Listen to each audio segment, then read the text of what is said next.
Welcome back to session 2. We're speaking to Louize Redelinghuys, and she is sharing her testimony with us. And it's a powerful testimony, and thank you for signing in and joining us again. Thank you, Louize, for being here and being obedient to actually share your testimony. As we said prior in our first session, we said, the word of the testimony and the blood of the Lamb is the 2 bullets in our chamber. So thank you for being here today. It's a pleasure. Thank you for the opportunity, and I really am privileged to be sharing it with everyone. Thank you. Okay, so our last session stopped where I realized that actually I'm now on a dialysis machine. My kidneys are not functioning, and that was the Tuesday. That was late Monday, and Tuesday morning when I woke up, the 4th of December. My mother flew in from Mpumalanga, and my husband fetched her at the airport, and he brought her directly to the hospital. And so he had to go somewhere for a meeting for work. But luckily, I had my mom with me, and I was very happy to see her. And because she was going through a very stressed phase now, because she's only hearing over the phone what's happening here. And of course, you are her only daughter as well. I think if I was a mother, I would be freaking out. I would want to be just going there quickly, not even waiting for the plane. But anyway, so I can imagine what you felt like. Thank you for planes, aeroplanes, that we can go somewhere quickly. I was happy to see her really, and to see her meet her granddaughter, Delisa. It was such something nice. It was heartwarming to me to see that as well. And but I could see on her face that she was shocked to see me. It's very emotional even to talk about it today, but it's a privilege. So as the day progressed on Tuesday, now I became more and more sleepy, and everything is hazy. What I tell you now is basically what other people have told me. I just wanted to sleep. That's all I wanted to do. Obviously, it's because of the blood that I've lost. That makes you very sleepy. And my mother was just telling me the whole time, don't sleep, because if you sleep, you're not going to wake up. I don't know if that's true, because I think that was maybe just an over anxious mommy. But she was trying to keep me awake. It makes sense. I would do the same. Don't sleep, keep awake. Because keep awake, don't stay. And but then my whole body started to turn yellow because of the and you'll realize why later, but then we didn't know why, and I didn't even know. I didn't know I was yellow, but apparently my eyes were yellow. Everything was turning yellow, and I could see all I could see was the concern on the faces of the people that visited me, because there were our pastor's wife came to visit me, and later on we found out they only let her come in because they thought she was my sister. So that's at least a good thing. Thank goodness for that. that was a good thing. And later on, my mother, she was trying to hold my hand just to comfort me, and she was lifting up the bed sheets to find my hand, because I was so cold the whole time. I think it was because of the blood I received. So I kept everything under the sheets, and she lifted up the sheets trying to find my hand, and then she saw that I was basically lying in a pool of blood. And that was not good. And then she made quite a scene. I can't remember this, but she told me, and she said she went to the nurses and she told them, if you're not going to do something right now, she's going to bleed out. She's going to bleed out, and she can die. Yes. And it was within she made quite a scene, because in the next few minutes the the whole room, the curtains were pulled, my mother was sent out, and it was just doctors and nurses for quite a while, and they were waiting and praying in the waiting room. And all I was thinking is, just don't sleep, stay awake, try to stay awake, don't sleep. So, yeah. And I really don't remember anything about the rest of that day. All I know is that later on, my husband came back from where he was. He had a urgent, I think it was a disciplinary hearing that he had to do in another town nearby. But he came in later the day in the afternoon, and they told him, the doctor called him and told him, you know, the wife is bleeding continuously and her blood is not clotting. And I was bleeding from the incision where they put the dialysis machine in my leg, upper leg. And they were consulting with doctors in Cape Town, and asking for any solutions that they have, even if it was experimental. And they had no answer, they had no solutions. And he explained to him that I had a condition that is called HELP syndrome. HELP syndrome. Okay, that's interesting. Yeah, and yeah. What does this mean? You know, after I came out of the hospital, I only learned you had this, and it's called HELP syndrome. And I was thinking to myself, HELP syndrome, because I need a lot of help. Yeah. No. It's not that. It's actually, it's an acronym that stands for hemolysis, elevated liver enzymes, and lowered platelets. Okay. So, yeah, I'm going to read here the medical terms for you, because yes, yeah, I still don't know it, and I actually, yeah, don't care to know it. But yeah, the H stands for hemolysis, and that is the breakdown of red blood cells that carry the oxygen to your lungs and the rest of your body. Okay. So basically, you're not very oxygenated then. Yeah, that makes sense why you're so sleepy. Yeah, yes. Makes sense. Yeah. Elevated liver enzymes are high levels of chemicals in the blood that can sign of liver problems. Okay. So yeah, I'll explain later. The lowered platelet count, the platelets are little fragments in the blood, apparently, that helps the blood with clotting. So if you have a low platelet count, your blood can't clot, and then you'll just, wherever you have an incision or you will bleed and bleed, and it won't stop bleeding because your blood won't clot. So the HELP syndrome usually develops late in the pregnancy. It's also associated with preeclampsia and eclampsia. But none of that was picked up with me, because I think it just developed fast.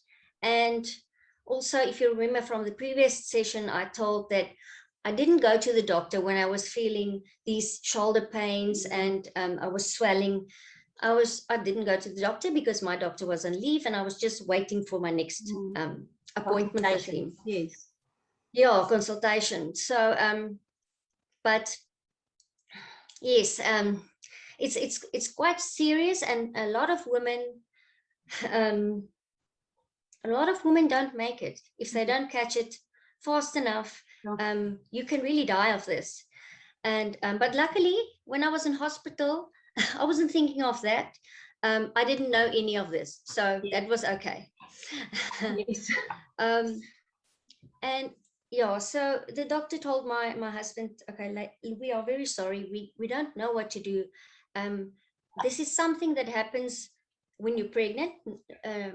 It's only triggered by pregnancy, so it's rare. It's quite rare, not too rare, but people that develop kidney problems together with HELP syndrome, that is quite rare. Okay. So basically, he didn't give him very good news that day.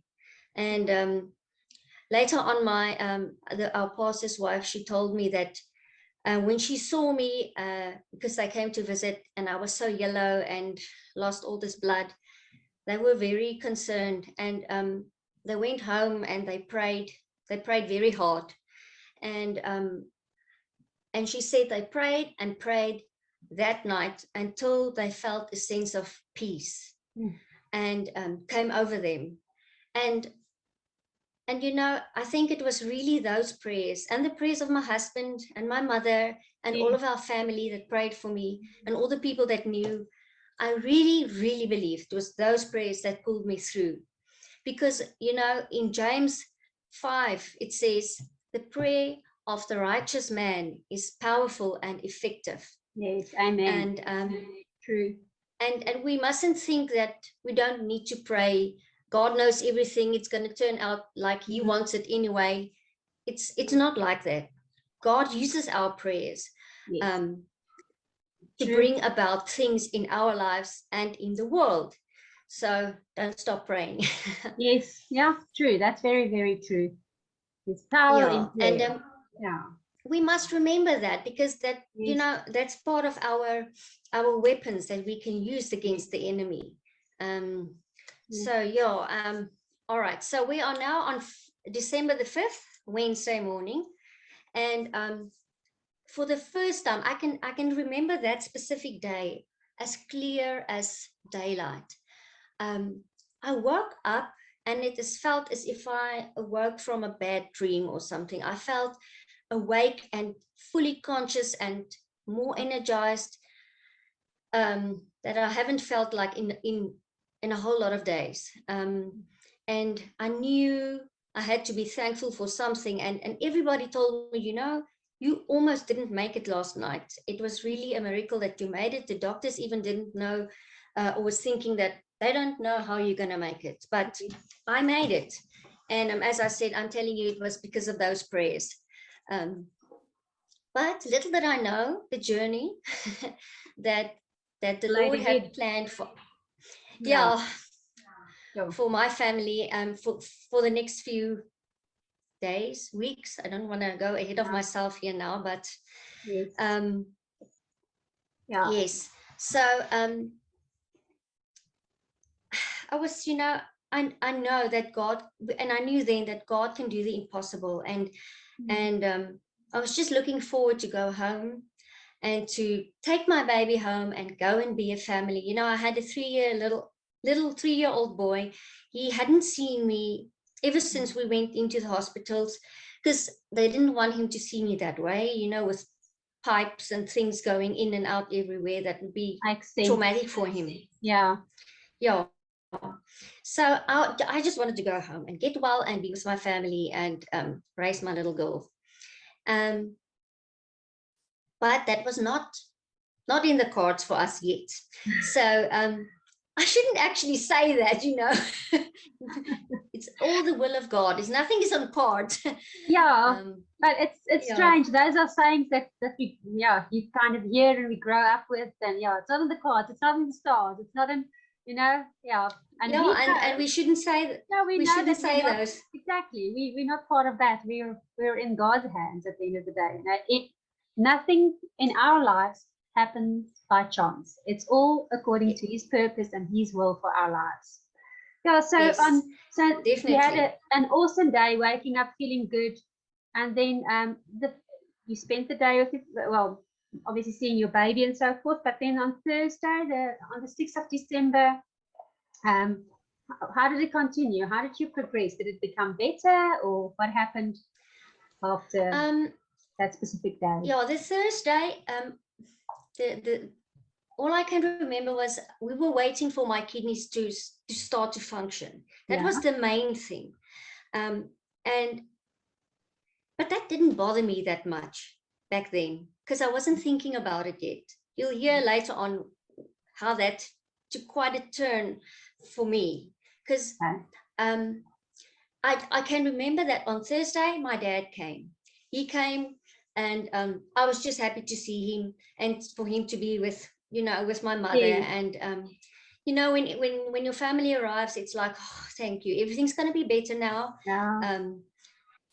Even though my husband is there, it's funny how you still want your parents as well with you, if you are blessed enough to still have parents. True. So true. And you and your dad's got a special bond, you know. So Yeah. It's nice to have him there as well. It just fills your heart, kind of knowing that Yeah, they care and they're there. and for him, yeah, and for him to be there for my mom as well, because Yes. this was terrible for her, Yes. and for the whole family, but especially for my mom, because I mean, I'm her daughter. So Yes. Yeah. the 6th of December, not much happened. We were just basically waiting for my kidneys to function, and I can remember, if I recall now, it was a thing of HELLP syndrome is causing the blood not to clot. Okay. Yeah. So, but then I'm on dialysis. And what they do when you're on dialysis is they give you blood thinners. I don't know what kind, but they give you some medicine to thin your blood so that it can go through the pipes and through those artificial kidneys without clotting. Because if it clots, then half of your blood, or a big portion, is out of your body, and now there's a clot in the kidney, so they have to prevent that at all costs. So it was this balance thing the whole time. Should we give more blood thinning medicine, and then I'm bleeding again?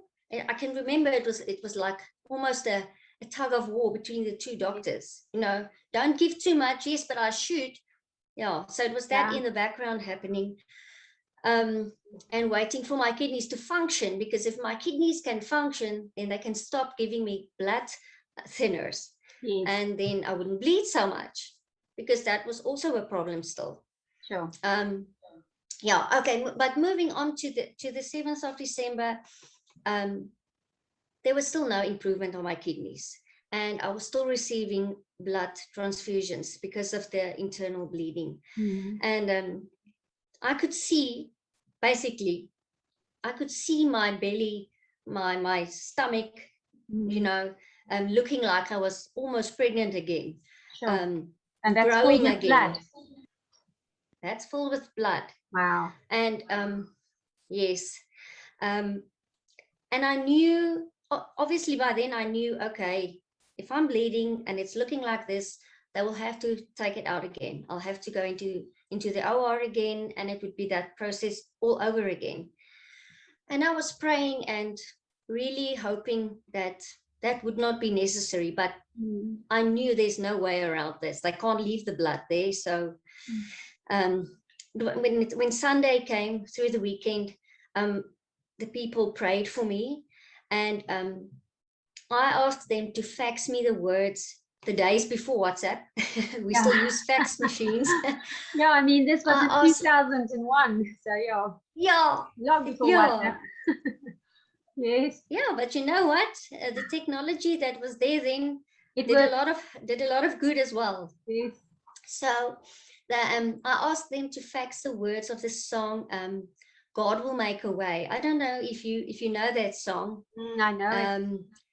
Yeah, we sang it quite often in church, and that was a song that came to me in that time. God will make a way, because I was thinking, how am I going to survive this? I'm on dialysis, I'm bleeding the whole time, and then that song just came up. Jump in here quickly, and the words of that song actually says, God will make a way where there seems to be no way. He works in ways we cannot see. He will make a way, so a way for me. Yes, exactly. Yeah. So I had that in the back of my mind, that He will make a way for me. He works in places we cannot see. So in the background, God is always working His miracles. But you'll hear later, He needs something to work with. I don't want to jump ahead now. But so they faxed the song through, and I told the personnel of the hospital, the doctors, the nurses, I told them they had to stick it up onto one of those machines where I can see it and where everybody can see it that comes in there. So they know that when you're coming to visit me, that is what we are holding on to. Amen. Yes. God will make a way. I don't know how, I don't know when. Yes. But He can make the impossible happen. So they faxed it through, and they stuck it up there on, I don't know, one of the monitors. Yeah. And those words remained there until I was discharged. Never did anyone take it off there. And unfortunately, discharge didn't happen too soon. It was still a few weeks that I had to stay in hospital, but Yes. God made a way, and He had a plan. He had a plan. Yeah, Well, fantastic, yes. Louise. Yeah, so that is the conclusion of this session, and it's amazing just the journey that is still to come. You know, it's quite a roller coaster ride that you've been on already, but the journey ahead is an amazing story. So thank you for sharing your testimony with us. I really appreciate it, and I can't wait to speak to you again on part 3, session 3. And please join us again, all of you. Sign in and listen to this testimony. And if you've got any questions, please just put them at the bottom of the section and just ask us some questions. This is being shared on Facebook, so that's why I'm saying just put it in the comments if you want to ask us questions. And if you are listening to this on a podcast in your car and so forth, obviously you can't raise any questions, but you are welcome to send us an email if you've got questions for Louise. I'll make sure that she gets it. So I will send, I'll put the email address at the bottom of our podcast as well. Well, thank you very much, Louise. We'll speak again next week. Have a blessed day. Thank you. Thanks, God guys. bless. Bye.